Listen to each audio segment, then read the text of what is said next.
Practice Test 1. You will hear a number of different recordings, and you will have to answer questions on what you hear. There will be time for you to read the instructions and questions, and you will have a chance to check your work. All the recordings will be played once only. The test is in 4 sections. Write all your answers in the listening question booklet. At the end of the test, you will be given 10 minutes to transfer your answers to an answer sheet. Now turn to section 1 of your question booklet.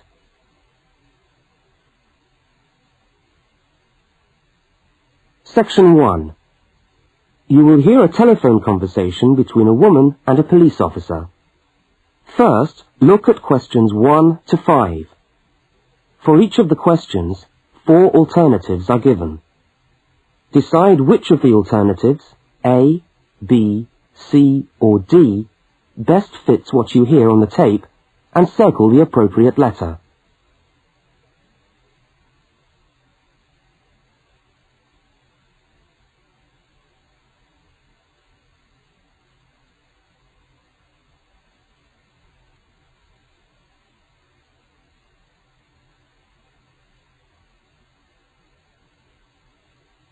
You will see that there is an example which has been done for you.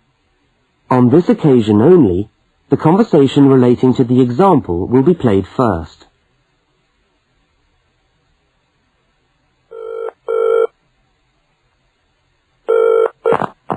Good evening, City Police Station. Can I help you? Oh, hello. I'd like to report a stolen briefcase, please. Just a minute and I'll put you through. The woman says she wants to report a stolen briefcase, so A has been circled. Now we shall begin. You should answer the questions as you listen, because you will not hear the recording a second time. Now listen carefully to the first part of the conversation, and answer questions 1 to 5.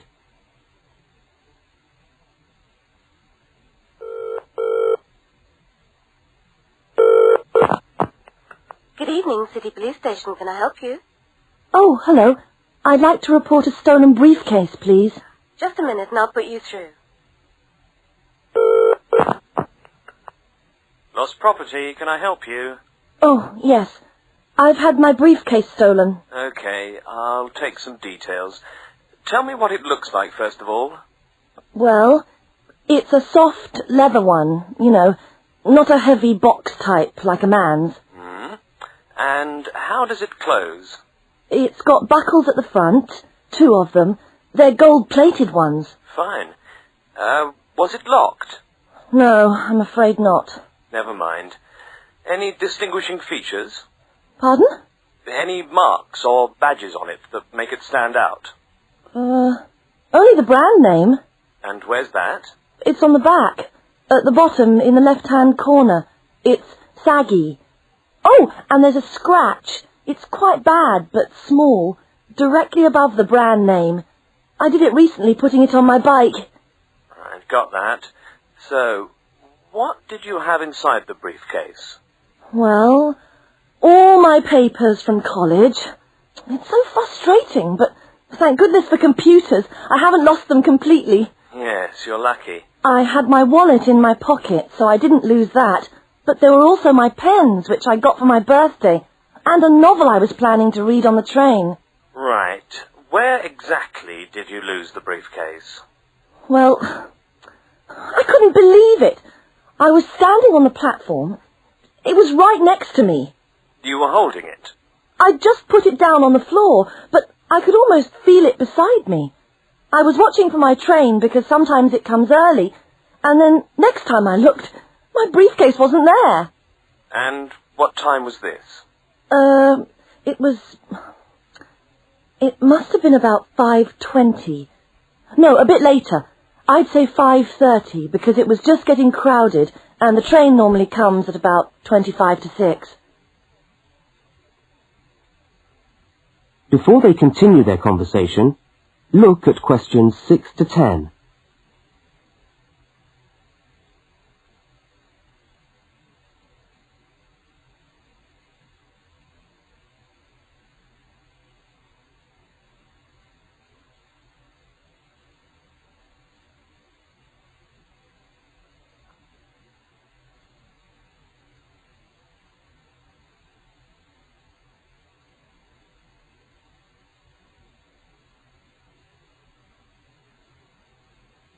As you listen to the rest of the conversation, complete the form by filling in the numbered spaces 6 to 10.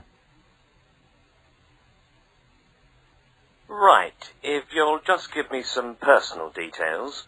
Yes. What name is it? I'm Mary Prescott. Can you spell that?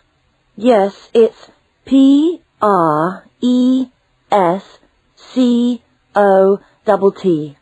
And your address? Flat 2, 41 Fountain Road, Canterbury. Fountain Road. Yes, number 41. And have you got a contact telephone number? Yes, it's 752239. 752239. Fine. One last question. What would you say the value of your briefcase is?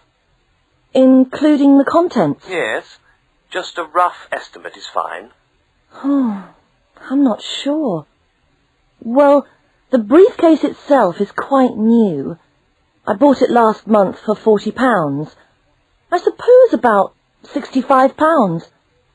The contents are worth about £20 or £25 at least. That's fine. Well, if you could come down to the station tomorrow, you can sign this form and have a look at what we've got here. Okay, thanks. Bye. Goodbye.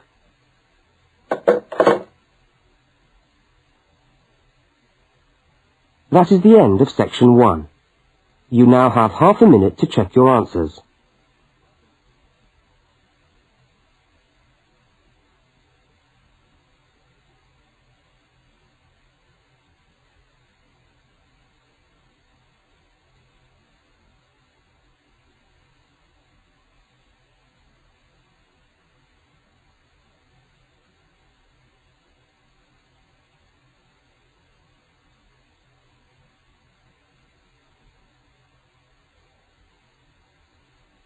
Now turn to section 2.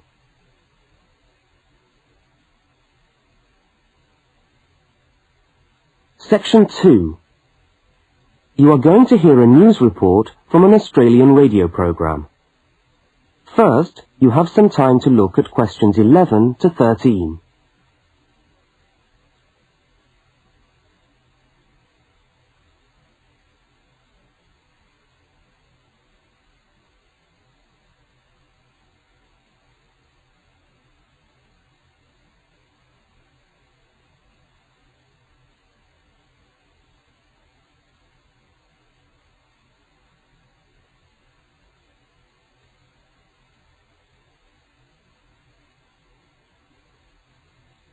Now listen to the news headlines and tick the 3 other items which are mentioned.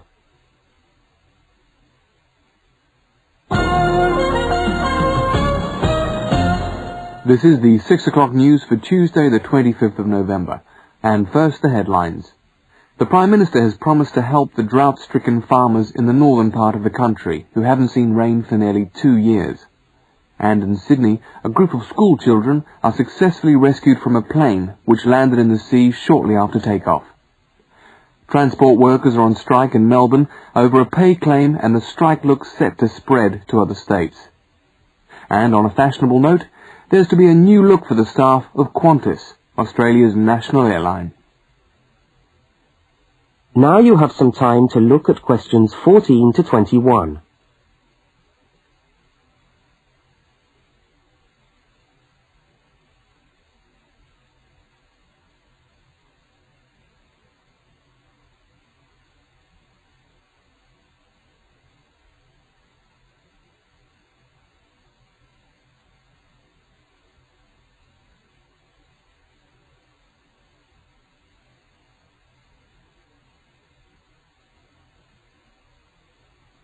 As you listen to the rest of the news, complete the notes in the spaces provided. The Prime Minister has pledged today that he will make $250 million available to help the drought-stricken farmers who have not seen rain for years get through the next 5 years. Money that was to have been spent on the restructuring of Sydney's road system has been reallocated to what the Prime Minister described as a more worthy cause. Farmers are to receive financial assistance to help see them through the worst drought in over 50 years. Many farmers feel that while the money is welcome, it has come too late to save them and their farms from financial ruin, and are angry that the government did not act sooner. A group of school children who were travelling in a privately chartered aeroplane from Sydney to Queensland to take part in a musical concert found themselves swimming for the shore when their aeroplane had to land in the sea just 3 minutes after taking off from Sydney Airport. The pilot managed to bring the aircraft and its 50 passengers down safely in the calm waters of Botany Bay, where boats and pleasure craft were able to come to the rescue of the boys. The fact that it was a weekend meant that there were hundreds of boats in the bay enjoying the good weather, and this undoubtedly helped the rescue operation. "We owe our lives to the skill of the pilot," said one of the boys, but the pilot replied modestly that it was all part of a day's work. However, all their musical instruments were lost, and they never got to play at the concert. That is the end of section 2. You now have half a minute to check your answers.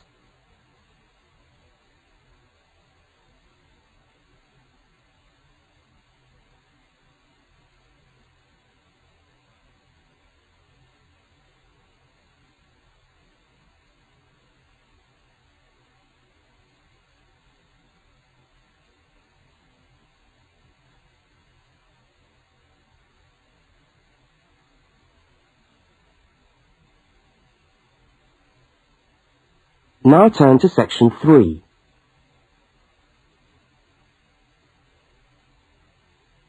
Section 3.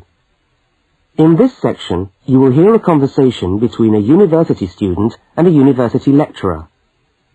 Look at questions 22 to 25. For each of the questions, 4 alternatives are given. Decide which of the alternatives best fits what you hear on the tape and circle the appropriate letter.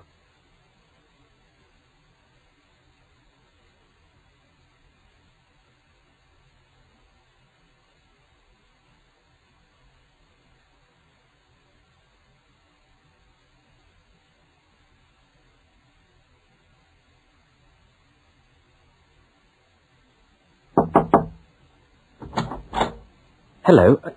Can I come in? Oh, yes, come in. How can I help you?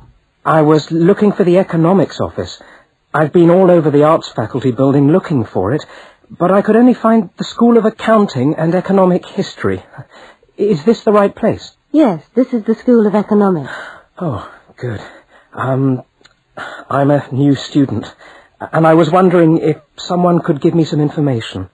Well, I might be able to help. I lecture on that program. What do you need to know? Oh, quite a few things, actually. Firstly, how many lectures a week do I have to attend? Well, the Economics 1 course is a double unit. So there are 2 lectures a week and 1 tutorial. Oh. The lectures are scheduled for Tuesday and Thursday. What time? Let me see. You know, this information is all in the handout, which you should have received yesterday at the orientation meeting. Was there a meeting yesterday? I didn't know about that. No one mentioned... Yes, there was. But never mind. Now, lectures are at 4 in the afternoon. Oh, 4's a bit late. I've got a part-time job that starts at 4:30. Well, you can't be in 2 places at once, can you? And attendance at lectures is necessary. We expect at least 90% attendance at this university, you know. 90%? That's high. Do they enforce that rule? Yes, we do. We're pretty strict about it, actually. And what times have been set down for the tutorials? Do you have that information? That's a very well-attended course, so there's a number of tutorial times. Monday, Wednesday and Friday, all at 9 o'clock. Yours will be allocated at the first lecture. Can't I choose the time? Maybe, maybe not. You'll have to talk to the lecturer on the course. Dr. Roberts is his name. Oh, okay. Now look at questions 26 to 31.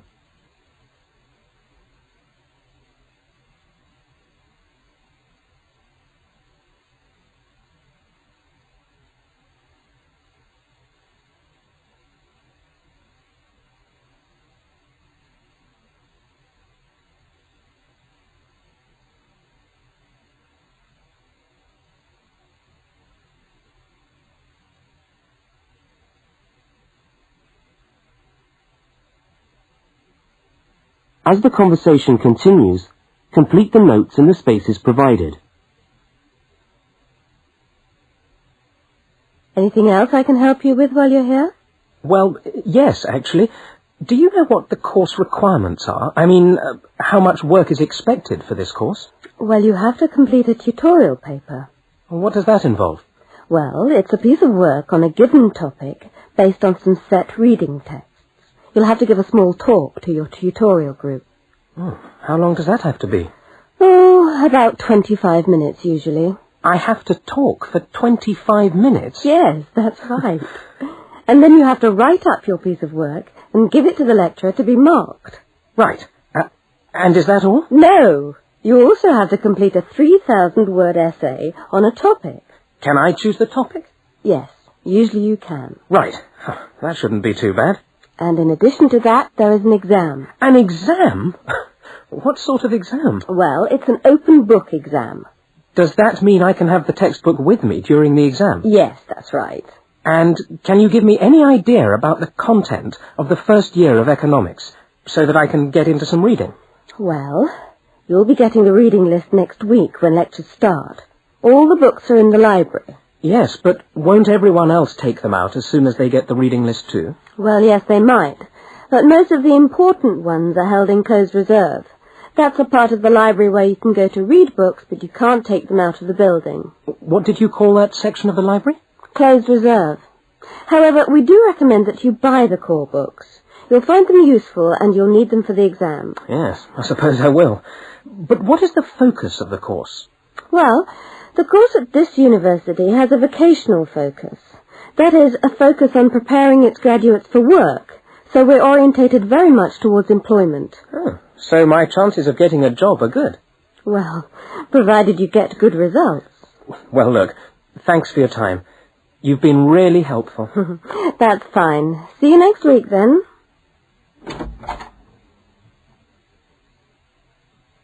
That is the end of section 3. You now have half a minute to check your answers.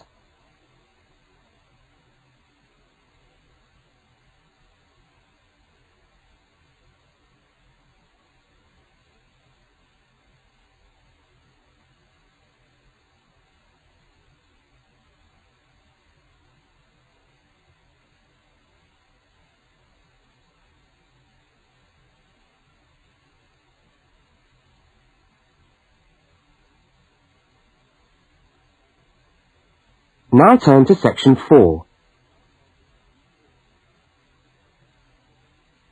Section 4. You will hear a talk given by a university lecturer about the structure of the university. First, look at questions 32 to 36.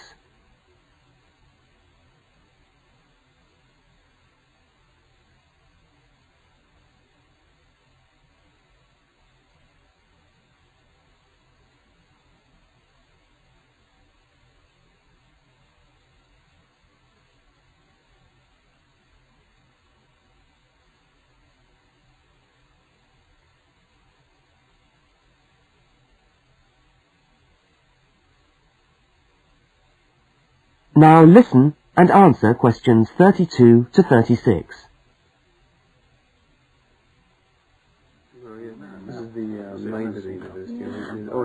Good morning and welcome to the University of Westlands. My name is Marcia Mayhew and I'm the coordinator of the Bachelor of Social Science degree. This morning I'd like to tell you about the structure of the university and about some of the requirements of the degree that you're about to enter. The Bachelor of Social Science is in one faculty within the university.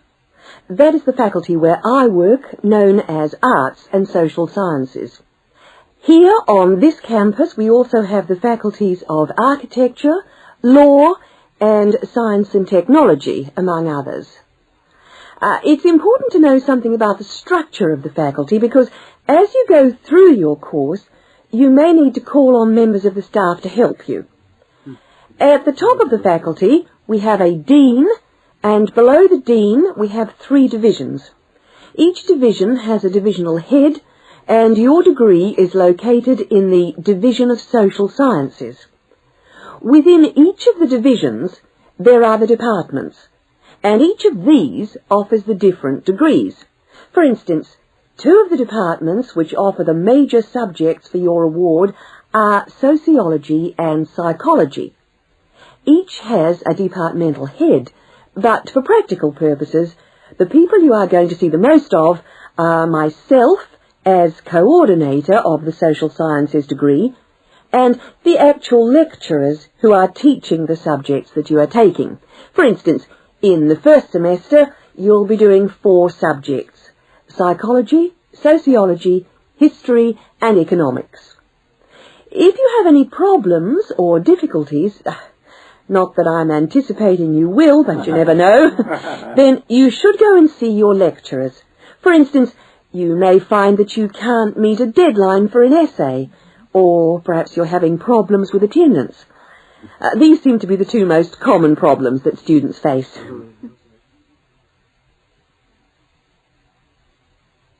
Now look at questions 37 to 41.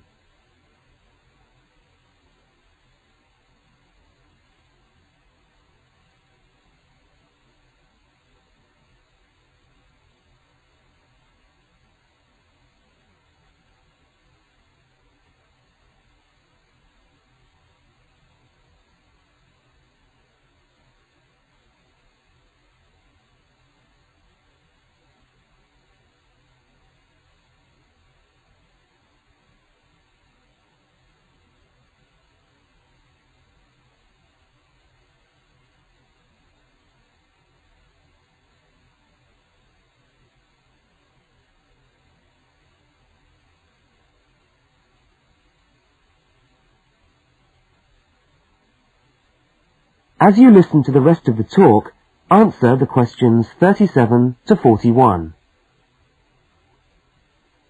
If your lecturers are unavailable, you can always come and see me in my office.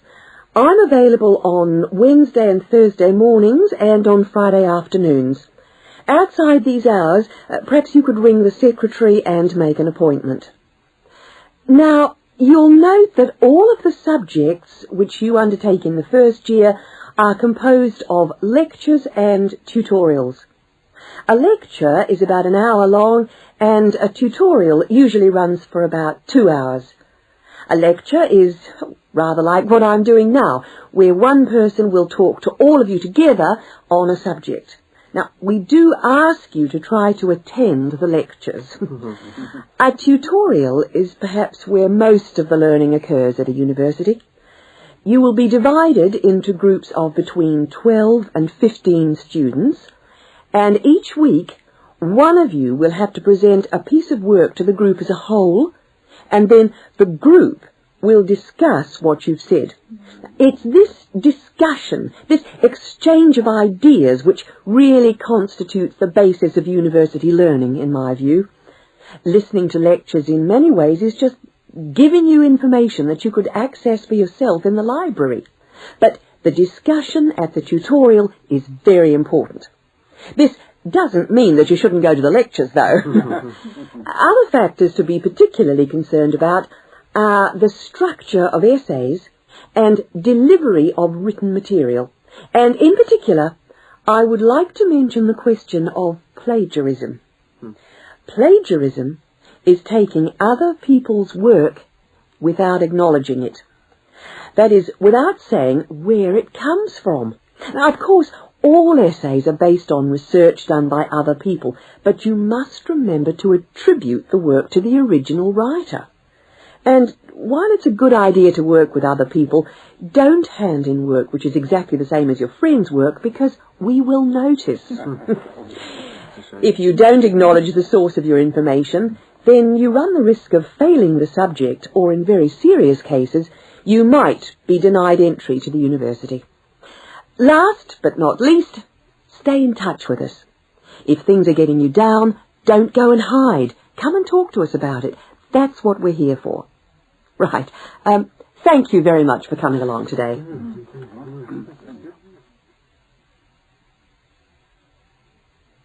That is the end of section 4. You now have half a minute to check your answers.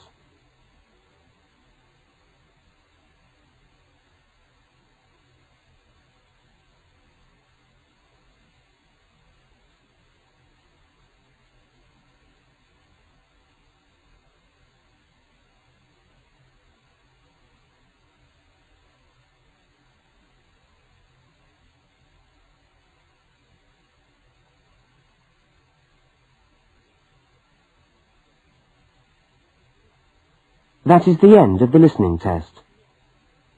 You now have 10 minutes to transfer your answers to the listening answer sheet.